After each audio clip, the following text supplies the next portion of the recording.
Hi, I'm Rachel. I'm 54 years old, and this last year has been very hard for me and my daughter-in-law. But before I get into that, let me tell you a bit about my son, Ethan. Ethan is my only child. When he was born, my husband and I were struggling to start our business. We wanted a family but decided to have just one child so we could give him all our attention. We worked hard all day to provide for Ethan, and when we came home, we spent all our time with him. It was tiring at first, but seeing Ethan happy made it worth it. As Ethan grew up, he became a smart and handsome young man. Even when he went to college, he still spent a lot of time with us. However, with his good looks, Ethan started becoming a bit of a player. My husband and I were okay with it as long as he stayed safe and made good decisions.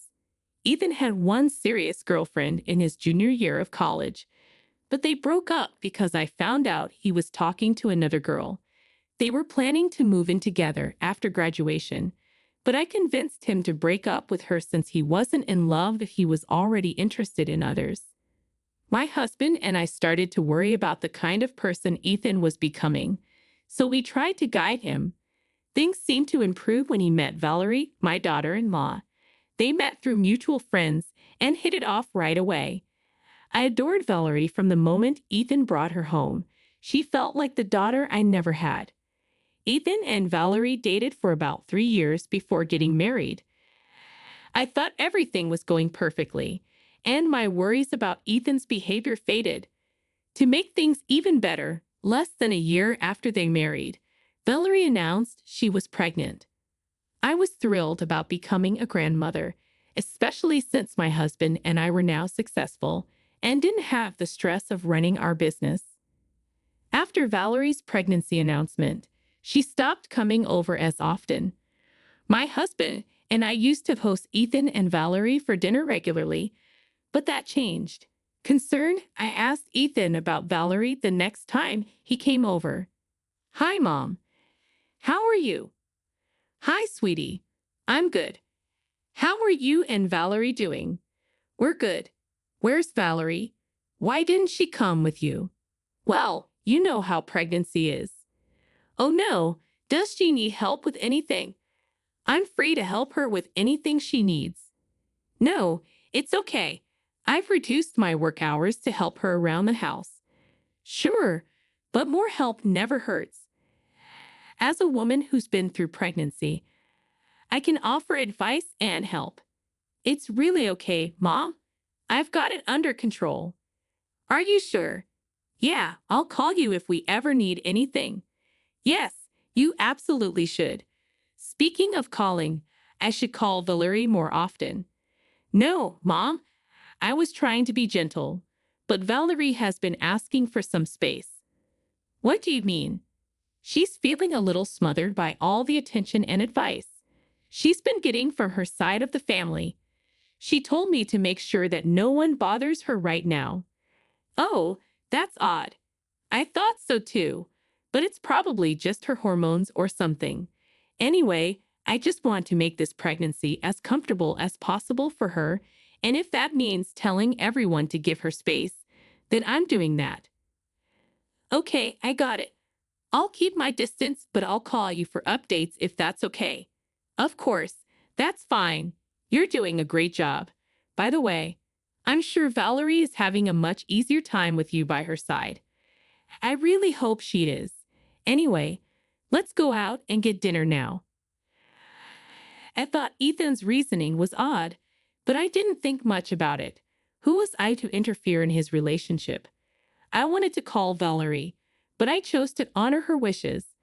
I remembered how crazy pregnancy made me. I was a monster when I was pregnant with Ethan.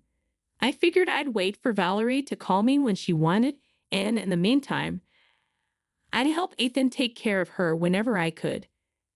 After that, Ethan rarely called. He always seemed so busy with his new job working for Valerie's dad, one of the most successful businessmen in our state. I was glad Ethan's career was taking off, especially with a baby on the way. I assumed he was also taking good care of Valerie, so I didn't bother him much either. With less on my plate, I struggled to keep myself occupied, so I reconnected with old friends. After planning for a few weeks, we finally agreed to meet at a local cafe. Initially, I was having a great time, but then I saw a familiar head. Even from the back, I knew it was Ethan. Before I could go greet him, I noticed who he was with. He was sitting with another woman, younger than him, with a toddler by her side. They were holding hands and laughing. I left the cafe without him noticing me. Deep down, I knew it was Ethan, but I needed to confirm it. It was him, and he was with another woman. Something felt off. Ethan told me not to call Valerie, but I couldn't ignore my gut feeling. Eventually, I gave in and called her. Hey, Rachel. Hi, darling. How are you doing? It's funny you're asking me that when I should be asking you. How are you? I'm great. Thank God. You're all right. Of course. Why? Ethan said you'd had a stroke. No, I didn't. Are you sure he said that? I would remember it if I had a life-threatening issue. Ethan's been so sad and upset, saying he's been busy taking care of you. Haven't seen Ethan in weeks. I'm completely fine and healthy, I promise. Then where has he been going? Actually, that's why I'm calling.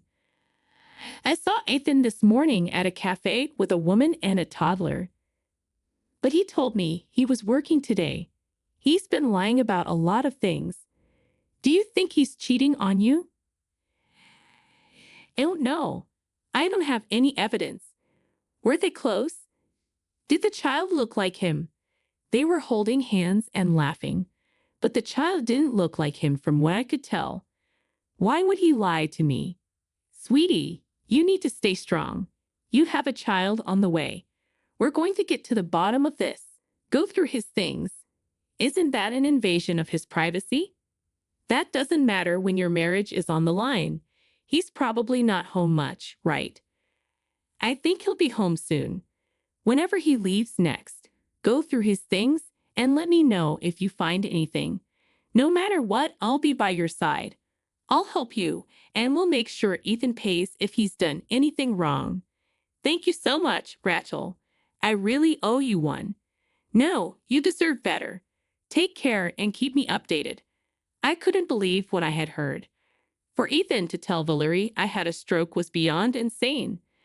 I saw no reason for him to lie about something so serious, unless he actually was cheating. I didn't want to assume the worst of my son, but I couldn't rule out the possibility. I had hoped that after he married Valerie, his player days were behind him. But after seeing him look so affectionate with another woman while his wife was pregnant at home, I couldn't help but doubt his actions. The more I thought about Ethan cheating on Valerie, the more upset I got. Valerie was pregnant, and this was not the best time for such life-shattering news. But I would feel guilty if I didn't tell her immediately. It was better for her to go through the pain now rather than after the baby was born. I didn't call Valerie after our conversation because I didn't want Ethan to find out we were talking. I waited patiently for her call, even though it was eating me up inside. Finally, she called me 2 days later. She sounded like she had been crying for a long time. Her voice was raw. Hey, Rachel. Are you free? I hope I'm not bothering you. Oh my gosh, are you okay? Of course I'm free, and you could never be a bother. What's going on? I looked through Ethan's phone and found out so much. Oh no, what did you find out? I found him texting multiple women. Oh, sweetie, that's not even the worst part. It turns out the woman he's been visiting for months is pregnant with his child. I feel so disgusted. I can't imagine how you must feel. But you need to channel all these negative feelings into teaching him a lesson. Yeah, but can I ask you something? Of course, sweetie. Do you think I'm ugly?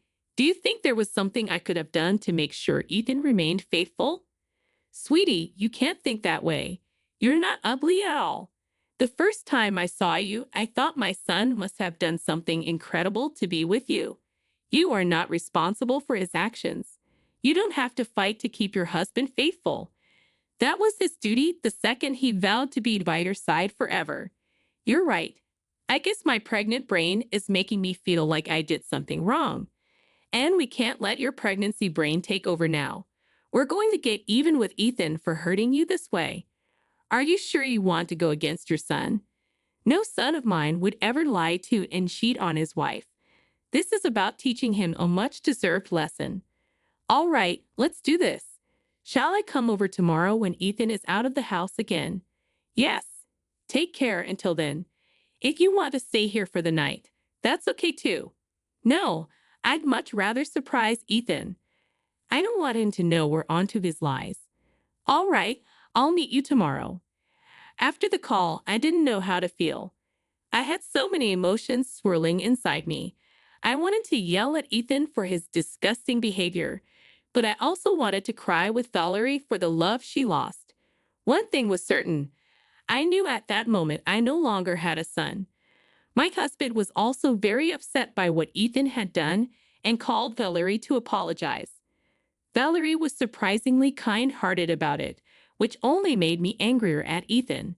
How could he throw away a 4-year relationship with the kindest, most caring woman on the planet, especially when she was pregnant with his child? I wanted nothing more than to call Ethan and yell at him for being a jerk, but I knew better. He needed to learn a lesson, and I was determined to make sure he did. After barely getting any sleep, I went to Valerie's place the next morning. Her eyes were red and puffy, and she looked like a mess. I hugged her tightly and asked how she was holding up.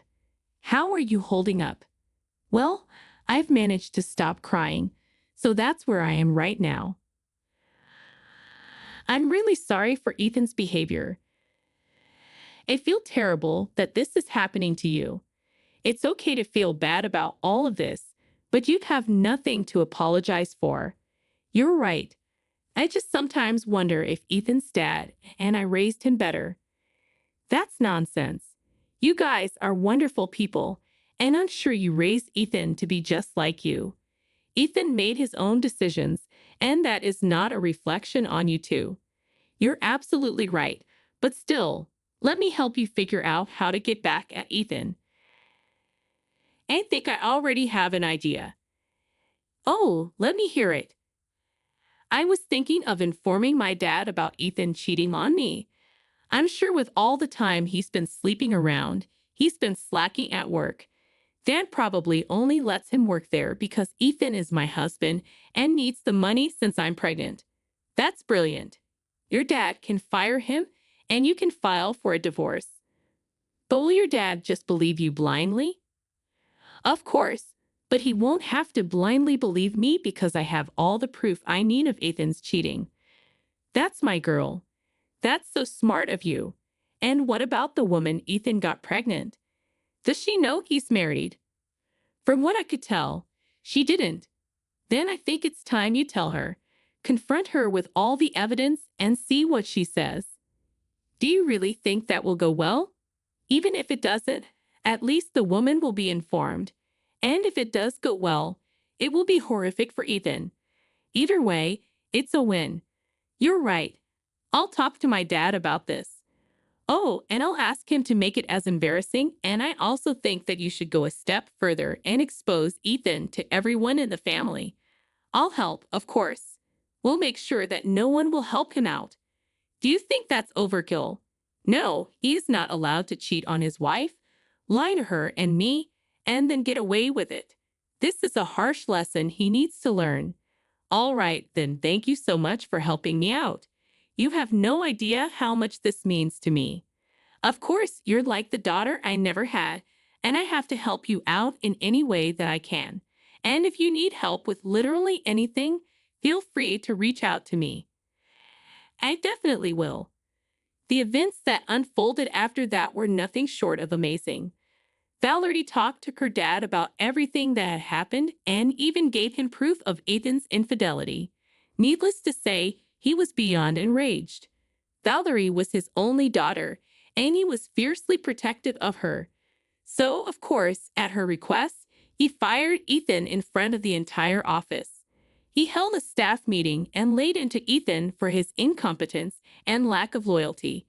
Ethan was red in the face from embarrassment and probably also anger, but he could not say anything against his father-in-law out of respect. The only reason I knew of any of this was because I got in touch with Valerie's dad and apologized to him for the way Ethan treated Valerie.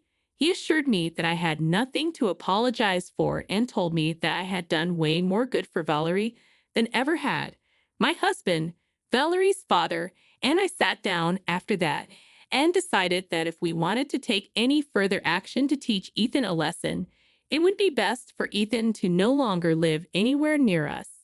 Together, we pooled all our contacts to ensure that nobody would hire Ethan. With all our reputations combined, that was a pretty easy task. Valerie also managed to reach out to Ethan's mistress, who was pregnant. She wasn't aware that Ethan was a married man and was very angry when she found out. She apologized profusely and told Valerie that she'd end her relationship with Ethan immediately, and she did. She also told Valerie that she would be fighting for full custody of their child and urged Valerie to do the same. By this point, several days had passed since Ethan got fired. Valerie lied and told him that she was staying with her parents because she couldn't take care of herself alone, which was kind of true considering how heavily pregnant she was. During the few days she was away, she also filed for a divorce. As soon as she got the divorce papers, she rushed over to my place to ask how to serve them to Ethan. However, Ethan also decided to show up at my house at that time. He saw Valerie's car in the driveway and practically stormed in through the front door in a rage. "What did you do? What on earth are you talking about, you manipulative snake? That is no way to talk to the mother of your child." "Oh, were you in on this too?" "In on what exactly?" "I don't have a job anymore." "Really? Did my dad finally fire you?" "Finally? You wanted him to fire me? Why would he want his cheating son-in-law to work with him? How did you even find out about that? I happened to see you sitting with the woman you recently impregnated at a cafe." After that, all it took was one phone call to Valerie for the truth to unravel. "So you two didn't think it was fair to approach me about it. You've had to go and tell your dad, Valerie. And you've had to get me fired for it.